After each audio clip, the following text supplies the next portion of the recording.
think about this. We might be old friends. We may have known each other for 10 years. Okay, check. Yep. Done. And if I'm your past client, well, your MLS knows that I'm your past client. And yet I may have just registered on your IDX. I may have just been a new lead for you in Zillow. So you need to have a system that's smart enough to know that both of those things can happen at the same time and send out the right messaging to that person.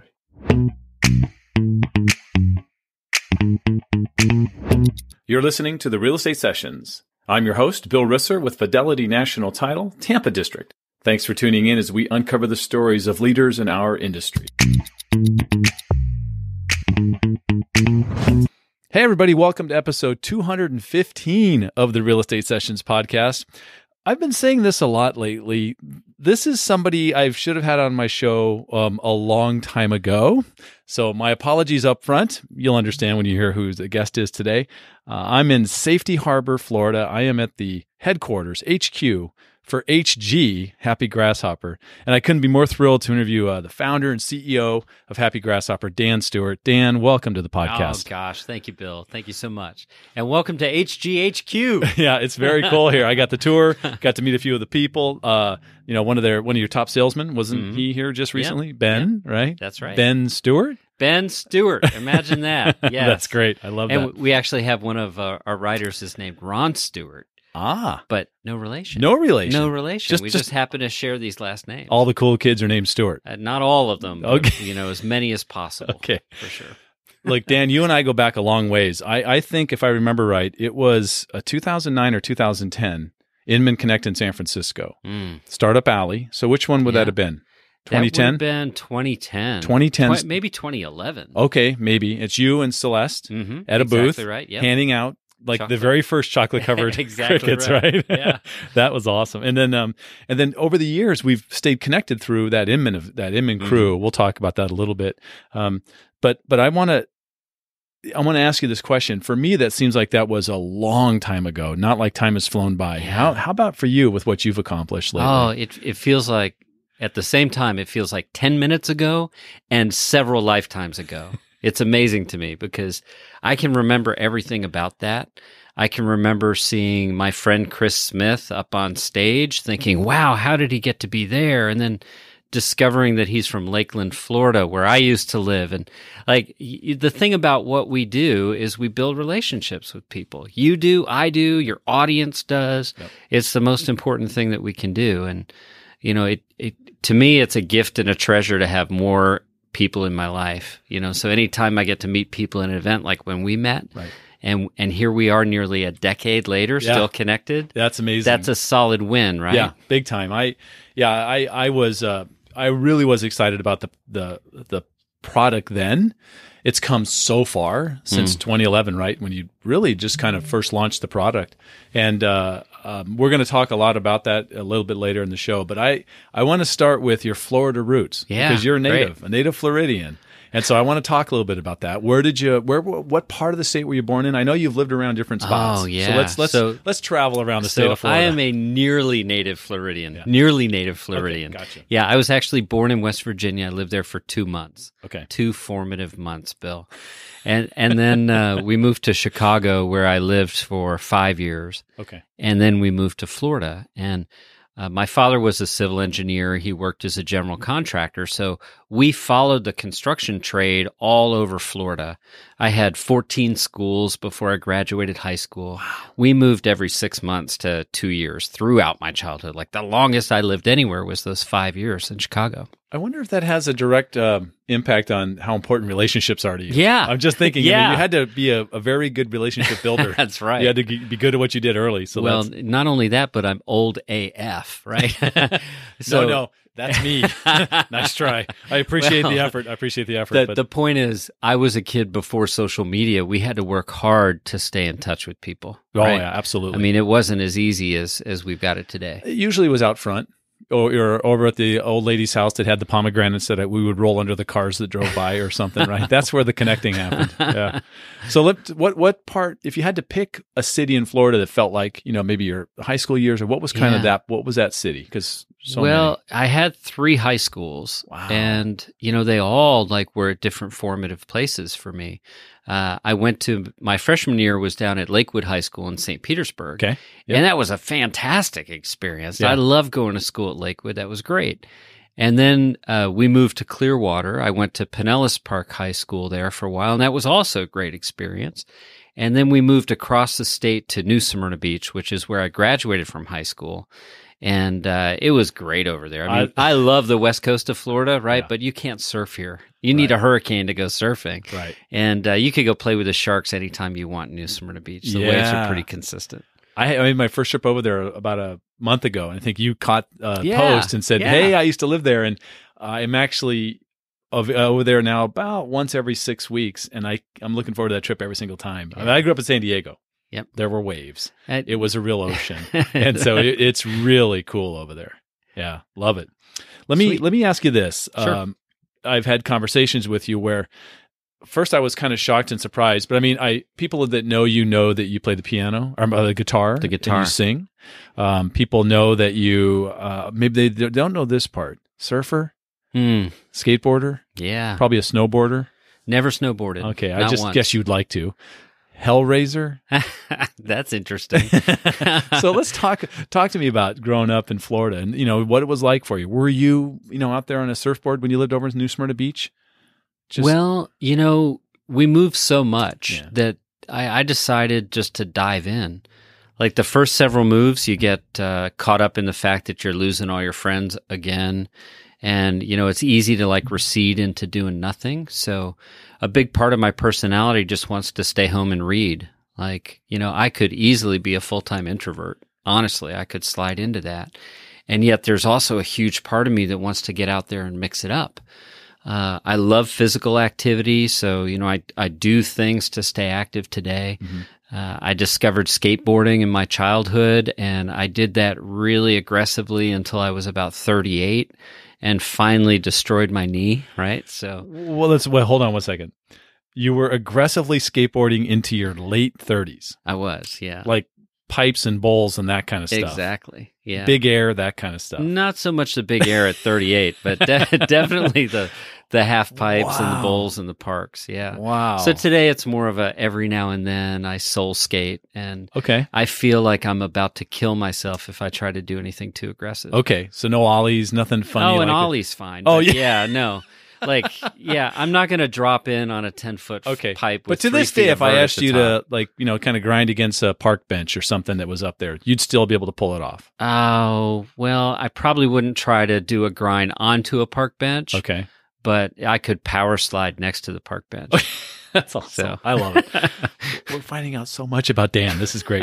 I before we get into your career and school and stuff, I wanted to let everybody know about a wonderful experience I shared with your family, right? Your daughter, Emily, is a very high-level gymnast, and I was able to attend a competition at the Trop. That was so cool that you came out for that, Bill. Thank you. Look, I was blown away by what I saw there. First of all, the way that the entire field was laid out, right? With multiple events going on at multiple times. You gave me a great lesson in the levels of these different gymnasts and the numbering system for how they work and where they're at. Yeah, it's pretty intense. Lot. But I was so blown away and just impressed by the fact that everyone, your entire family was there. You, your wife, your son, your other daughter.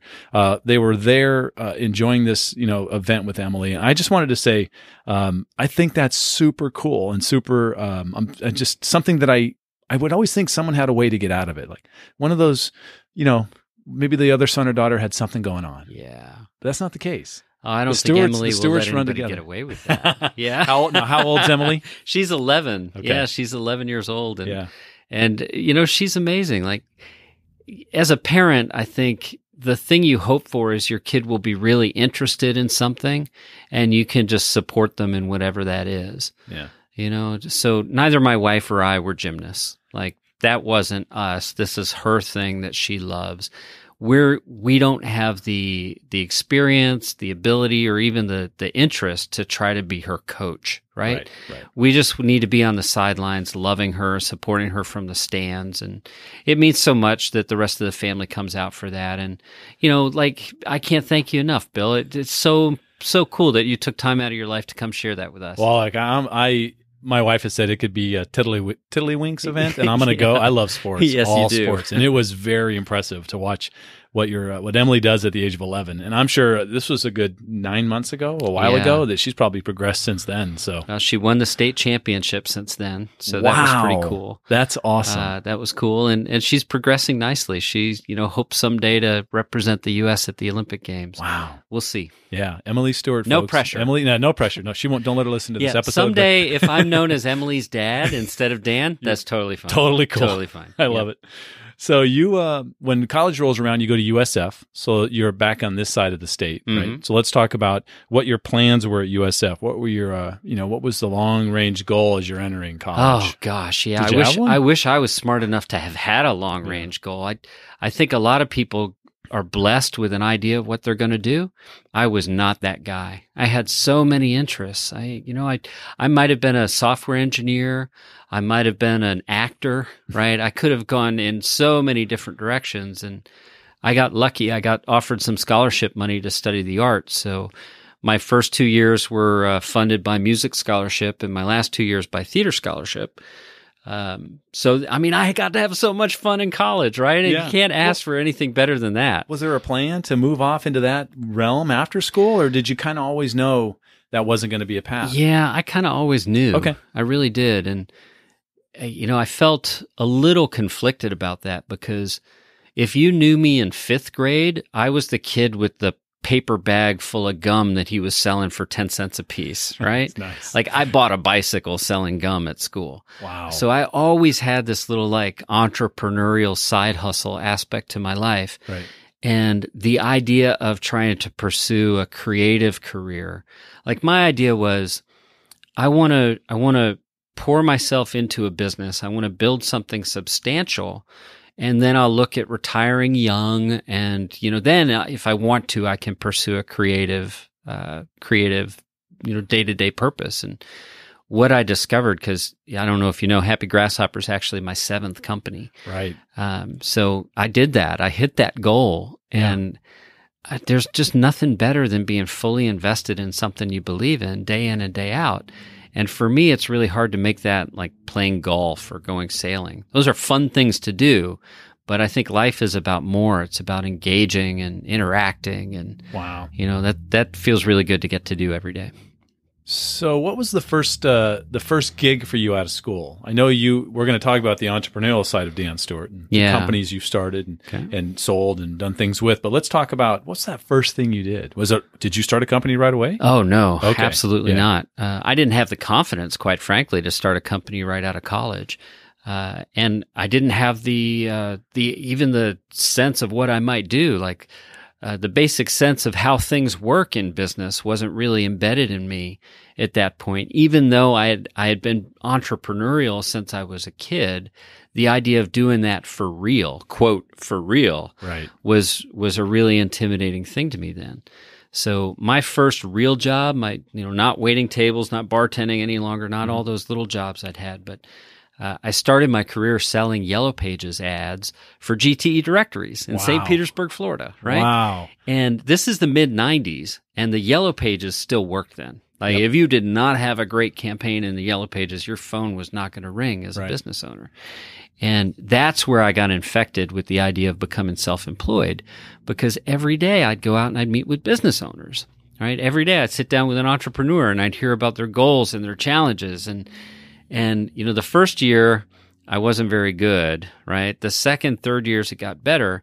And by the time I was starting my 4th year, I just couldn't stand being on that side of the table anymore. I had to get involved. I had to start my own business. Okay. So I did. I failed. 90 days later, I was looking for a job again. What was that first the first job? This is ironic. I love it. Ironic. The first company you started? Yeah. Well, I was so good at selling, I figured, well, I'll just sell sales training to companies. Sure. It'll be great. Sure. And it wasn't great, Bill, because I wasn't smart enough to have more than a 90-day reserve. Like, I had to succeed right away or I could not possibly continue. And, I had a young child, 2 young kids at home at that point, and there was just no runway. There was no runway. So lesson number 1. Yeah, right? have a runway. Have a runway if you're going to start your own company. So you learned that early. Yep, I did. I'm sure that led to I'm sure there was some tough times there, but what did you do? What was the next company you started? And, let's talk about that. Let's go to the next one. Well, so I had this network of people I'd met through Yellow Pages, right? All these entrepreneurs.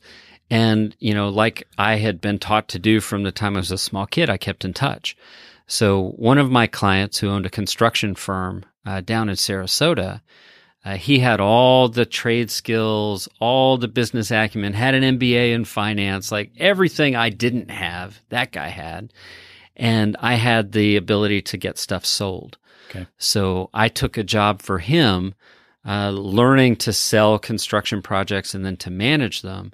And I was able to build a substantial income there. And then we partnered to start my first company, which was my second company, I should say. Yeah. My first one that worked, okay, which was a geotechnical contracting company. And then I spent the next 15 years fixing sinkholes, like remediating deep soil subsurface problems that caused billions of dollars of property losses in the state of Florida. Right. So you got into real estate early. You just didn't know it was going to be a part of your life later. Well, the idea that I wasn't a licensed real estate agent at age 18 to me is insane, because every one of those moves, we bought and sold a home. Wow. I can't even tell you how formative that was for me as a kid, right, to see that process and to watch my parents deal with like negative equity in 1982. Oh, yeah. Right. Have an asset they couldn't get rid of if their life depended on it. Right. Like we saw all that stuff. So I should have been in real estate from day one. Wow. Geotechnical, somewhere along the line, you decide to play in the, I guess I can call it CRM space, or kind of data management space as well. Yeah. How does that happen?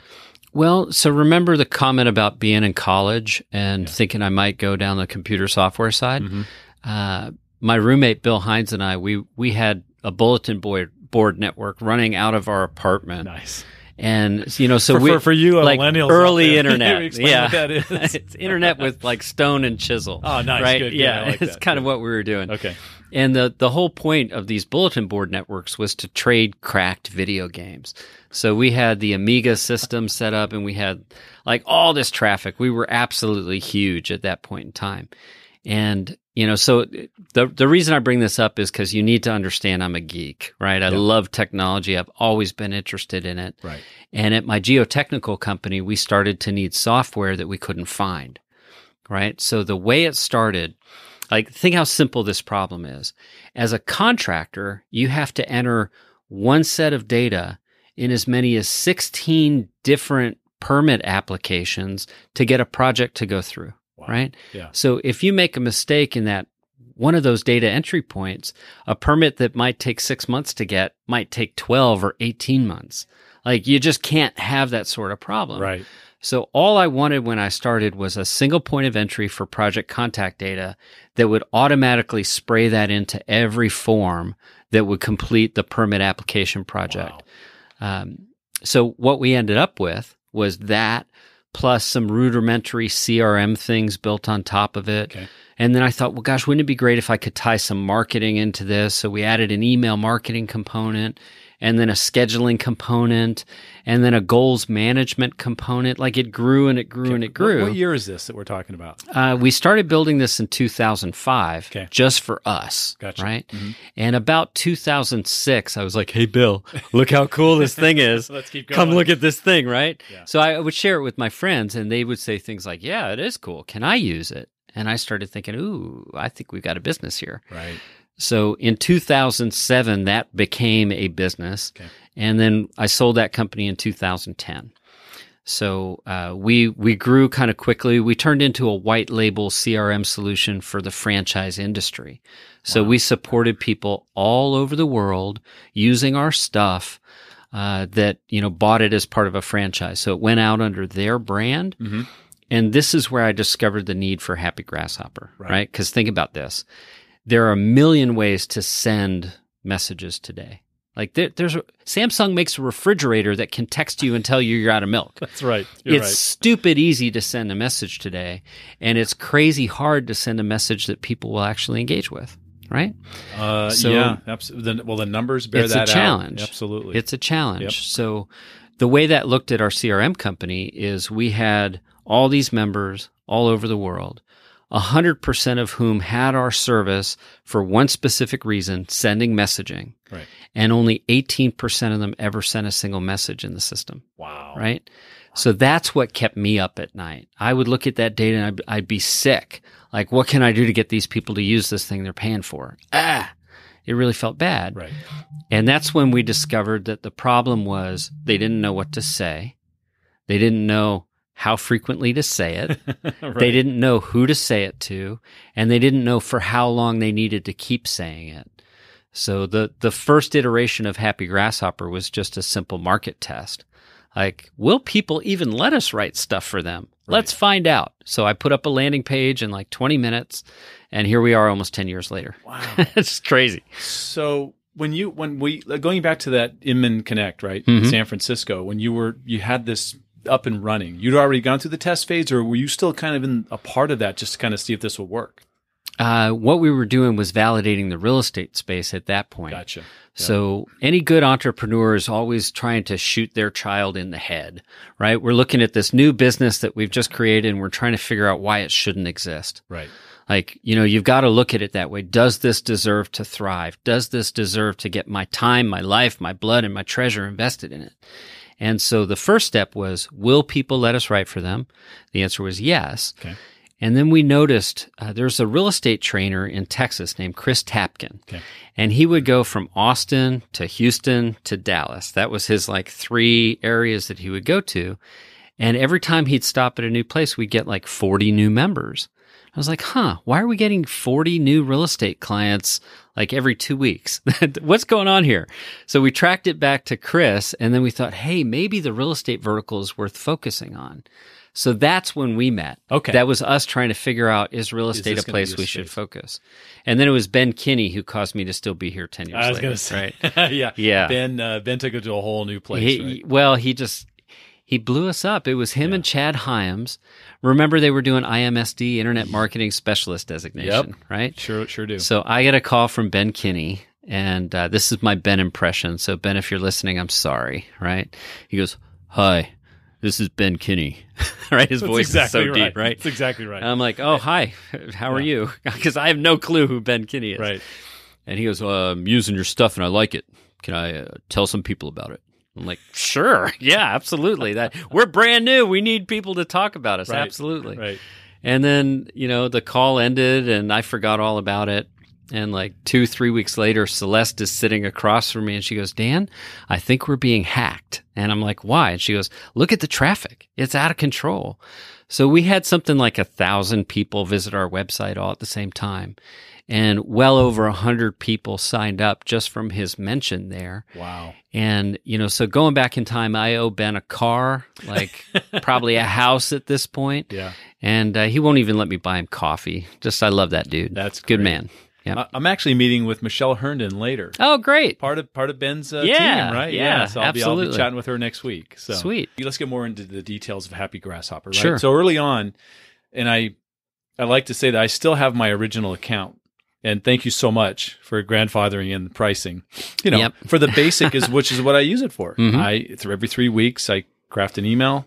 Let me take that back. I select an email and craft a PS line, usually about the podcast. Perfect. And send that out to about 300 people. Mm-hmm. Just so I can stay connected to them.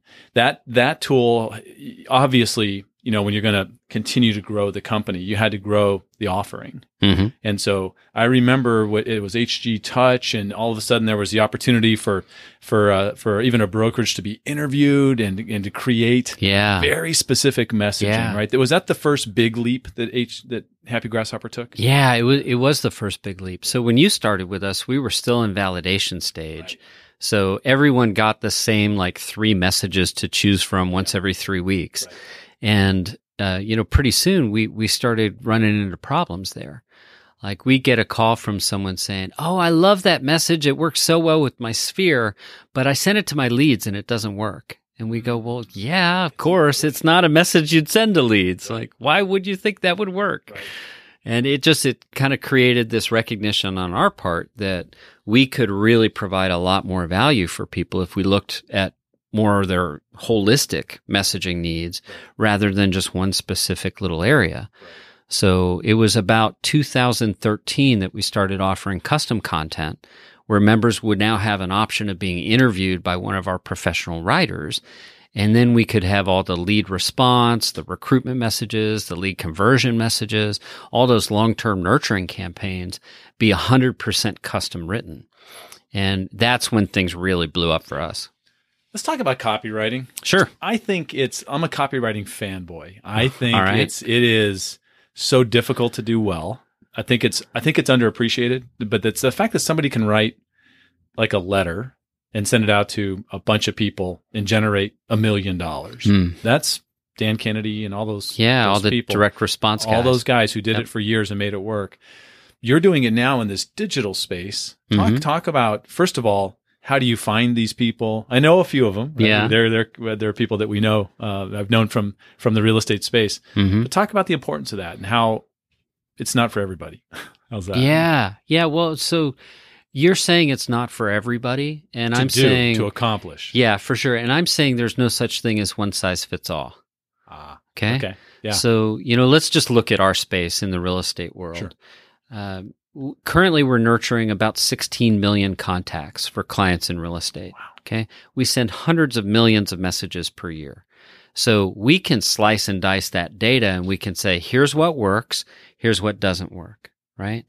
And yet what we're not saying is, well, let's only send the very best stuff, right? Because there's a difference between Bill and Anthony and everyone. Like each of you are a unique, specific individual person. Right.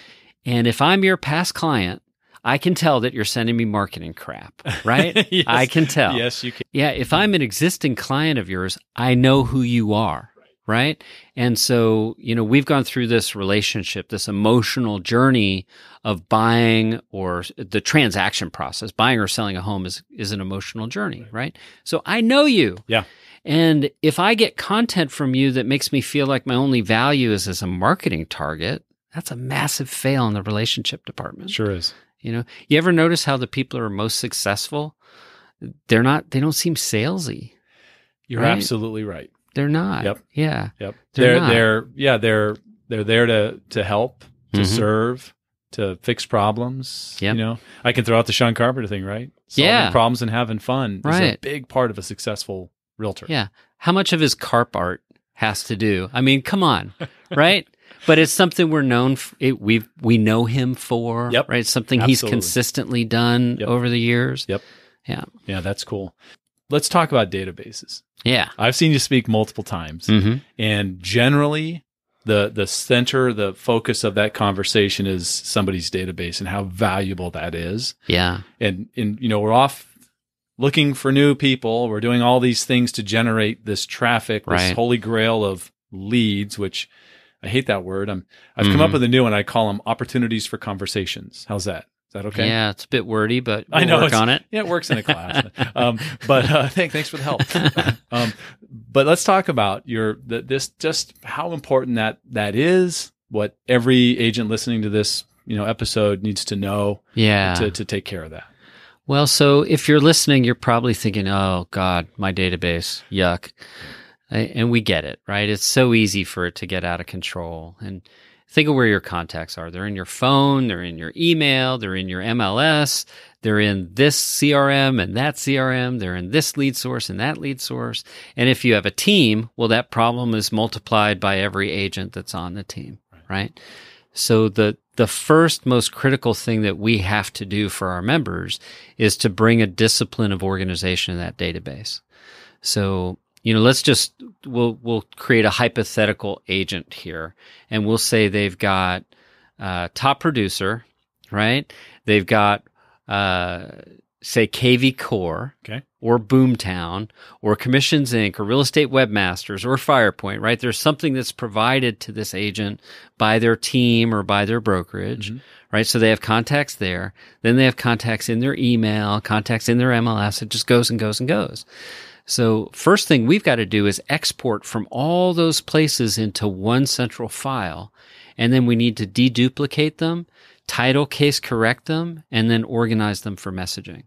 So, think about this. We might be old friends. We may have known each other for 10 years. Okay. Check. Yep. Done. And if I'm your past client, Well, your MLS knows that I'm your past client. And yet I may have just registered on your IDX. I may have just been a new lead for you in Zillow. So you need to have a system that's smart enough to know that both of those things can happen at the same time, right, and send out the right messaging to that person. Right. I want to take this further because I saw you at Explode talk about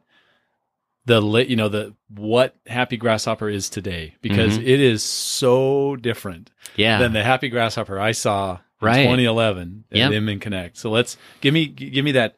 I don't want to call it a sales pitch. I just want to know the facts. Tell me, what does Happy Grasshopper do today? Well, so if there is a category we're in, we're database nurturing experts. Okay.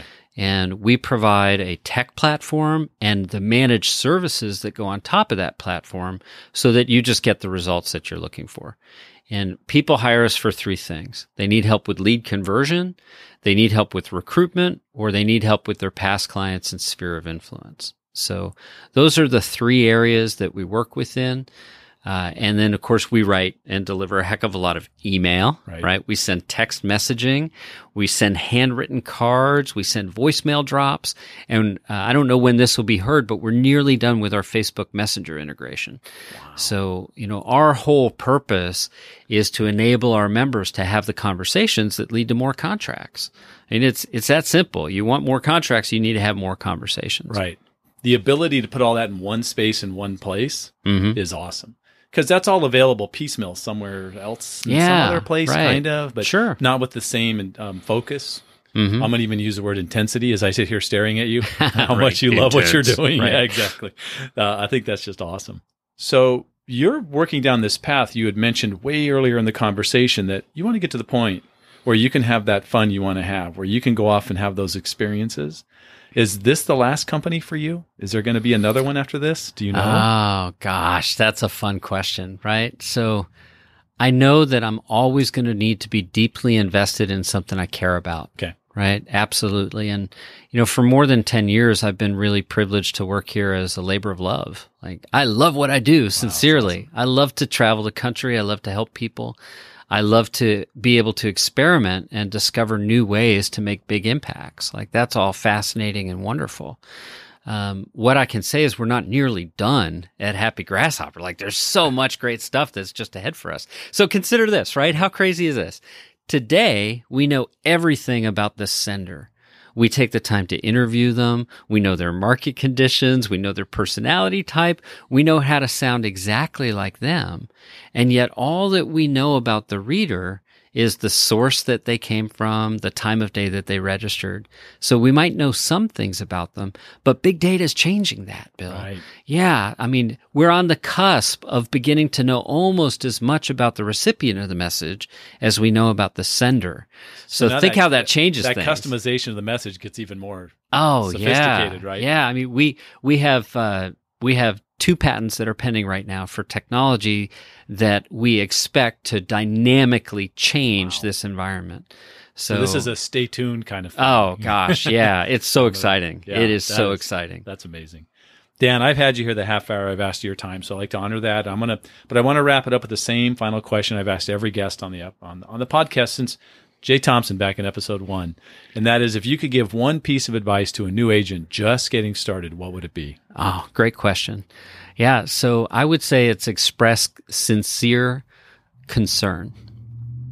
Express sincere concern, right? It's not enough to have sincere concern. It's not enough to be committed to being that fiduciary. You've got to express it to them. They've got to understand what you've done to be able to help them, right? So even if you're a brand new agent, you've changed your life, right? You studied hard to pass a test to get a license to be qualified to really help someone. Mm-hmm. So, that's a really simple thing. I just finished reading a book called One Word, and it's all about taking your annual goals and boiling it down into just one word. So I'm trying to be a little bit more brief here, and I think express sincere concern is a good place to start. There have been 214 episodes before you. That's the first time anyone's come close to expressing that as something a new agent should do. So That's all. I love that. And with your permission, we'll be sharing that with as many people as I can. Absolutely. All right, cool. Absolutely. Dan, I can't thank you enough for your time. I know I've stepped right in here into HGHQ. This is awesome. And it's been a lot of fun to kind of get to see behind the curtain, which is cool, which for me was always a green grasshopper on a website somewhere. Yep. So I really appreciate your time. You're so welcome, Bill. Thank you for having me.